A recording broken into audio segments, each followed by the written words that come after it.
恩雨移动，一个传达祝福的流动平台，一点鼓励，一点关怀，一点安慰，随传随到。快点来扫一扫这个 QR code， 下载最新推出的恩雨移动 Apps， 免费领取迎新礼品吧。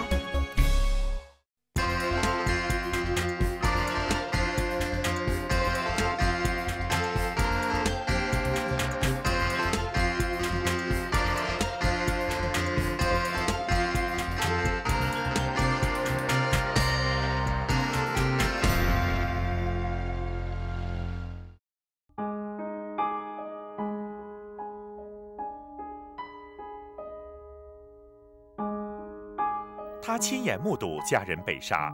I saw every single act how they killed my father. 他从死人堆里爬出来。I think it took me about half an hour or so to get rid of the dead bodies over me. 长大后，他回去找杀死他父母的凶手。I could feel that his body almost like a vibration. He's so shaky.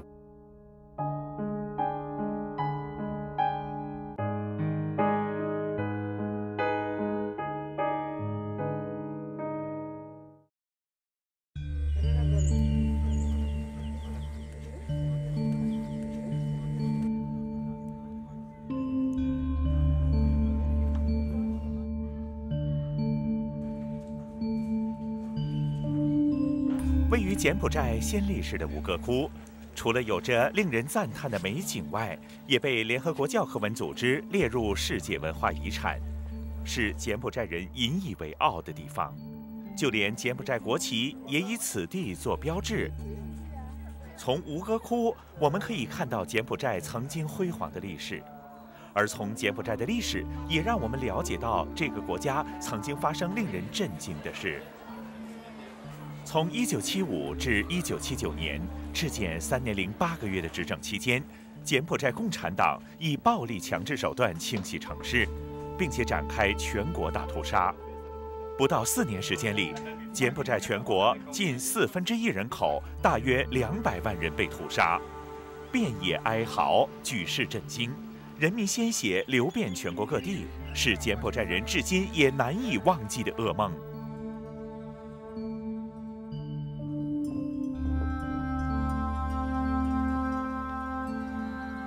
辛奎撒正是这次大屠杀的幸存者。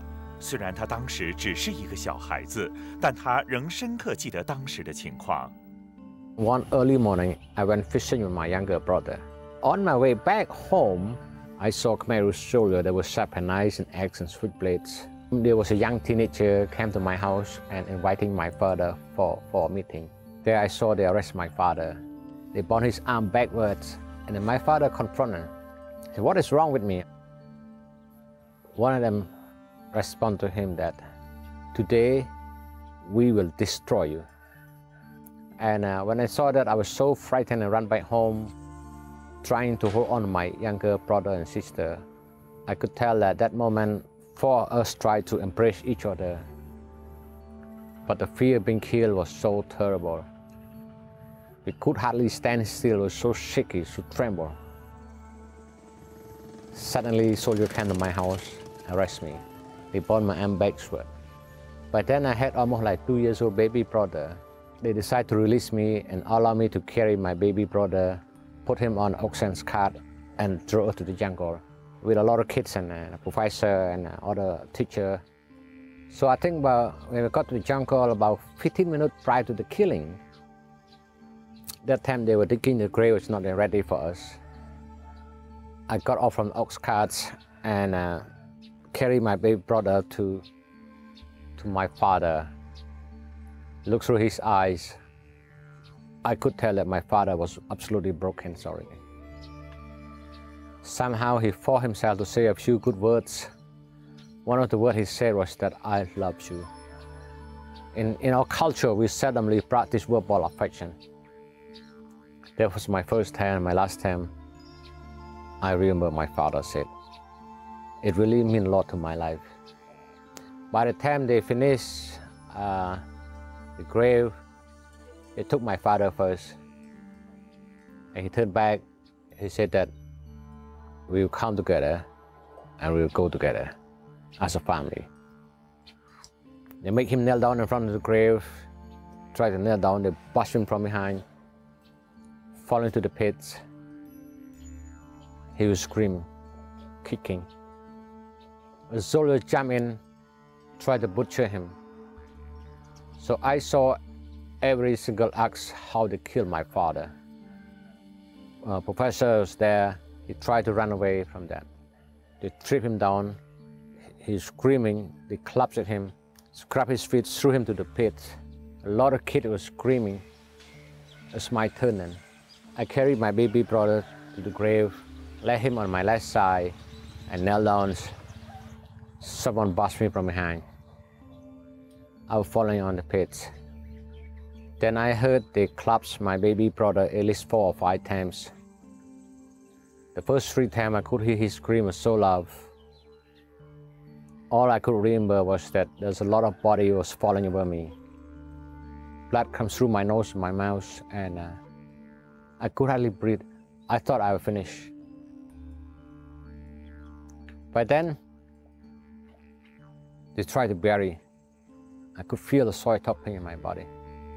When they tried to bury, and then someone said, "Don't bury yet, there's some more enemies need to be finished in this place." He went to pick up my mother, my sister, and other women who went to work in the farm early mornings. I think it took me about half an hour or so to get rid of the dead bodies over me. I didn't know what to do. At that time I was just a kid, I was so young to understand. I just lying on dead bodies, waiting for them to come to finish me. While I was lying there, I saw the bird coming into the graves. For some reason, I was so disturbed by that, and I picked up a piece of wood straight at the bird. And the bird come back 3 times. And every time when the bird lies the grave, I observed that the bird flew only one direction, which is eastward of the grave. If I were to look from my own perspective right now, I believe the Holy Spirit sent a bird to save my life. So I climbed on the grave and moved on to the east direction of the birds. Then about 5 or 6 minutes or so, I saw they were dragging my mother, my sister, and other women approaching from the west side of the grave. You know what, if I were to stay there 3 to 5 more minutes, I would encounter them. There I saw they kill my mother, my sister, and other women. After they finished killing 33 people on that day, they was not aware that I was alive. Then they went back to the village. I went back to the grave. I think I cried, I screamed until I lost consciousness. The trauma was so powerful that took over my life, and I could not cope with that.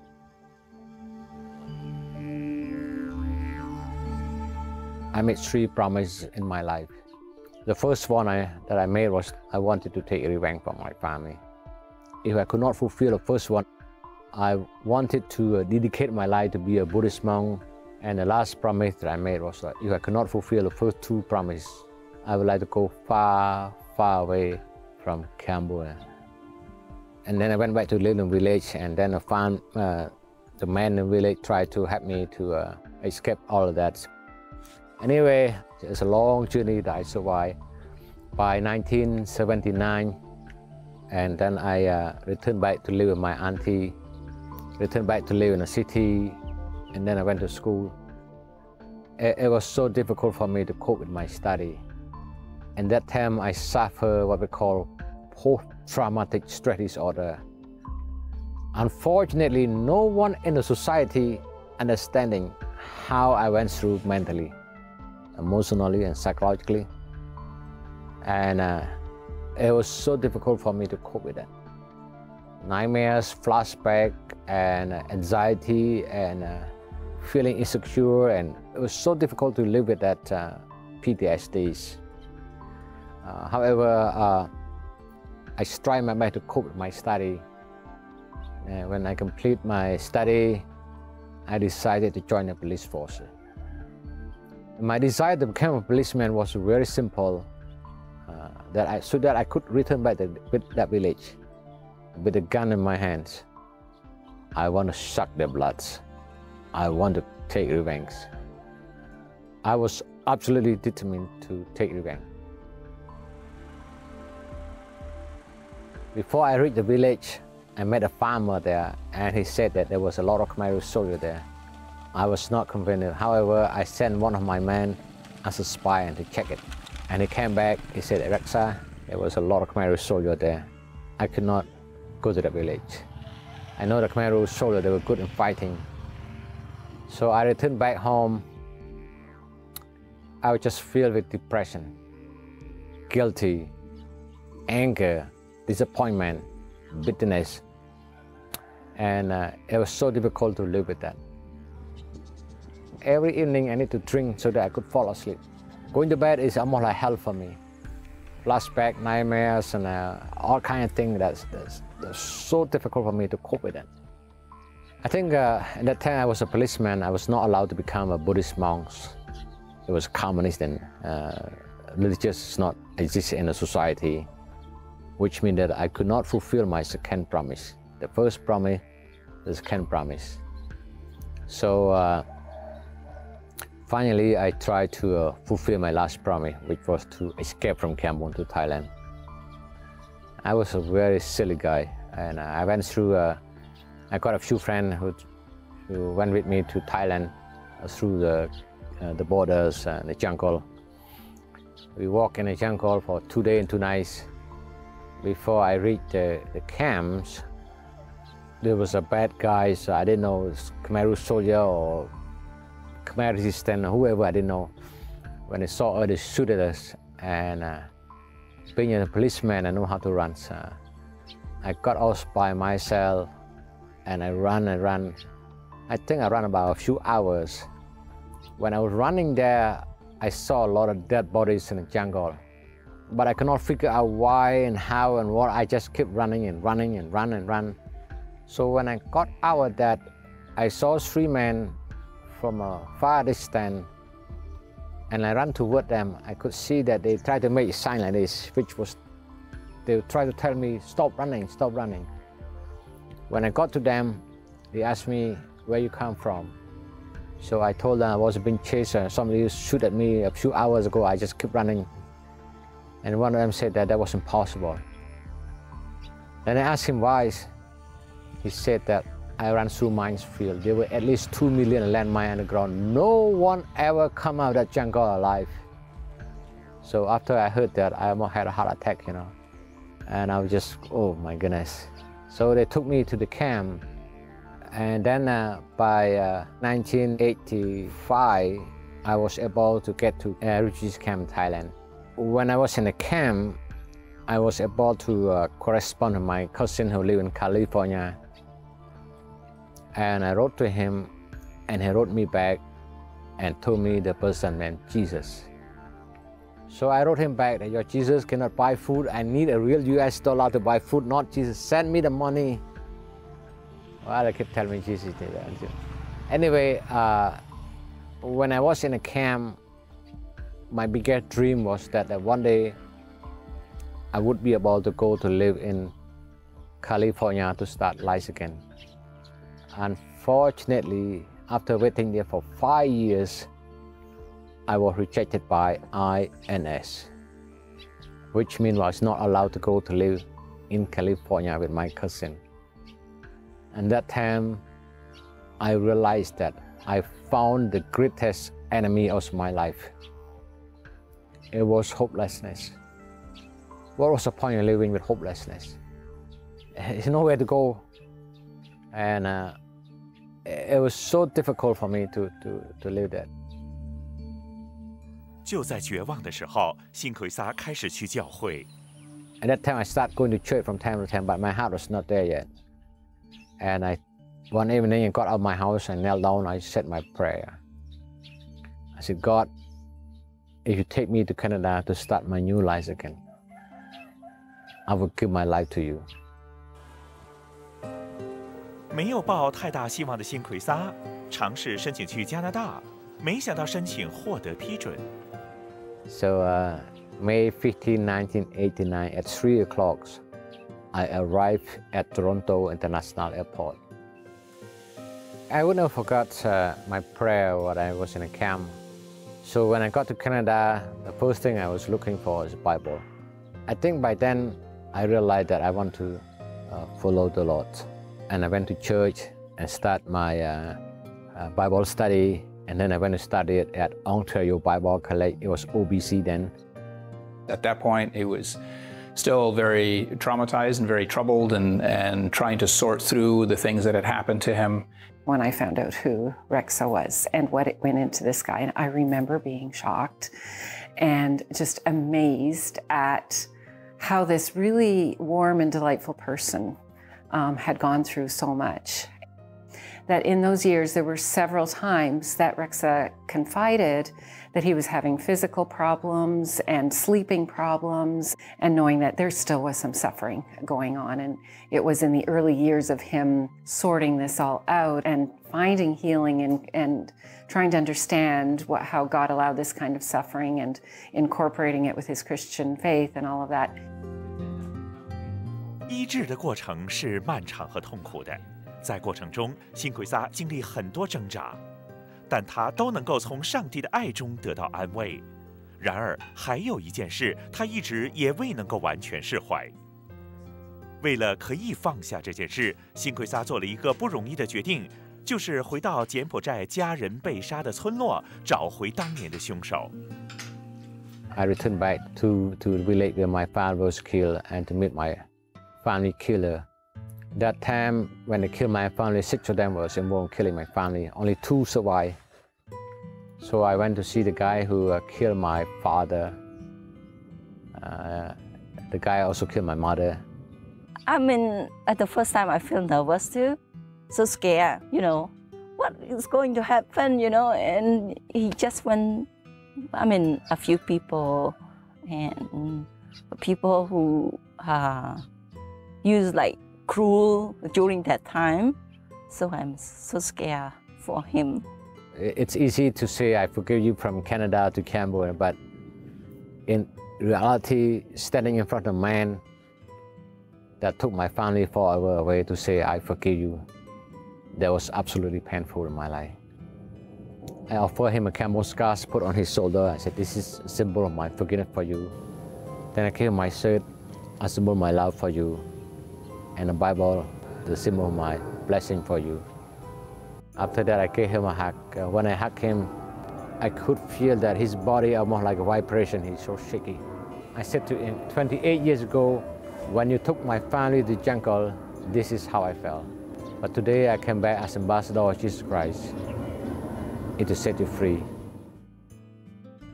And then I went to see the guy who killed my mother. I went to look for him in 3 different times in different villages. Nobody was willing to tell me. Finally, I met his wife. She broke down and wept and cried. And she said, please don't kill my husband. So I went she trusted me. She told me, and I went to see him and sit down and talk to him. So I did the same thing. I offered him a camel scars, a symbol of my forgiveness for him, the shirt, symbol of my love, and the Bible, a symbol of my blessing for him. And I would sit down and talk, and he said that, why your God is so good that help you to forgive. You need to realize that I was given order to kill your family. If I did not do it, they would kill me. But you know what? I was wrong. You know what he said? Will you forgive me? The moment I heard that, I just broke down, I wept, I cried. I cried in the sense that I had accomplished one of the most difficult missions in my life, which was to forgive my family killer. I actually set myself free. 在你凝神谷中，你领我走出来，我跌跌又撞撞，是你扶我站起来，我满身是伤痕，你将我抱起来，我在你的怀中苏醒过来。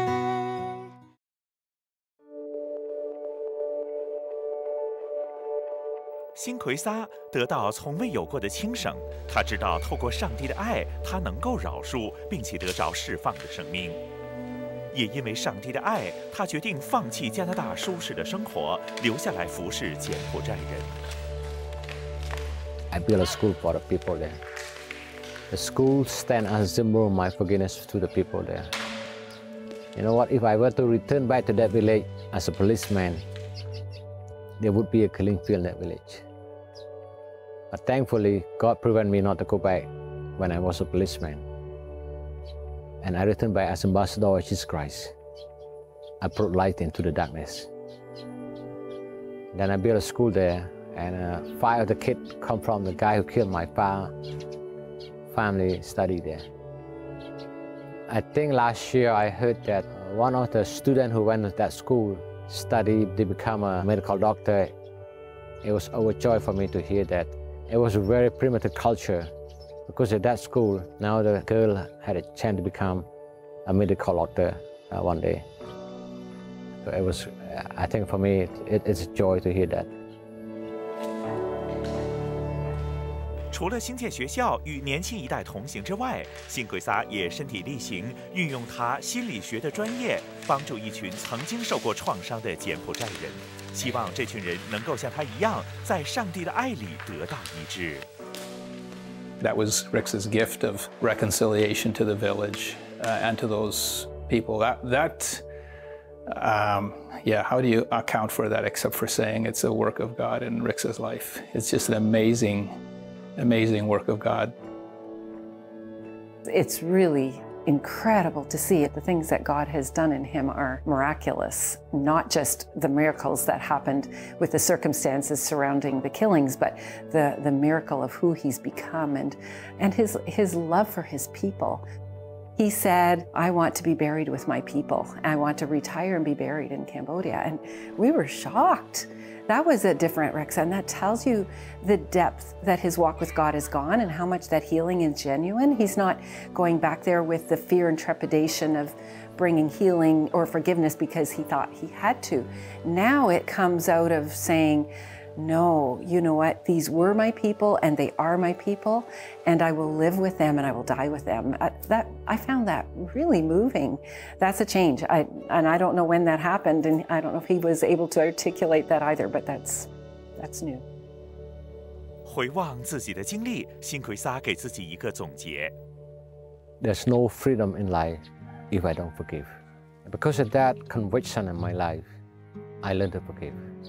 Forgiveness is not how I set a person free. I actually set myself free. A lot of the misconception of the forgiveness, people tend to say that I forgive you, I let you go, I've set you free.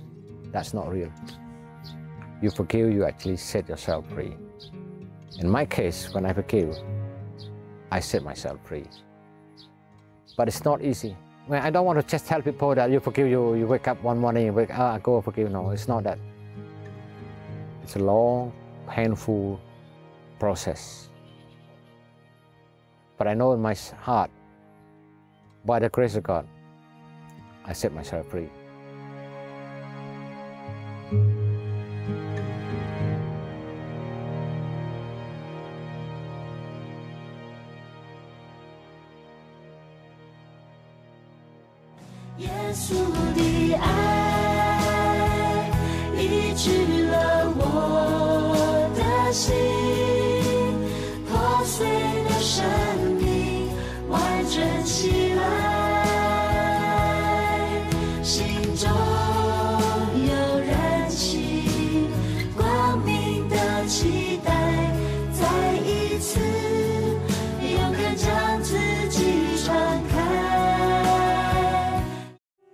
当辛奎撒愿意跟从上帝的教导，去宽恕别人的时候，他就能够得到最终的释放，并且活出真正自由的生命。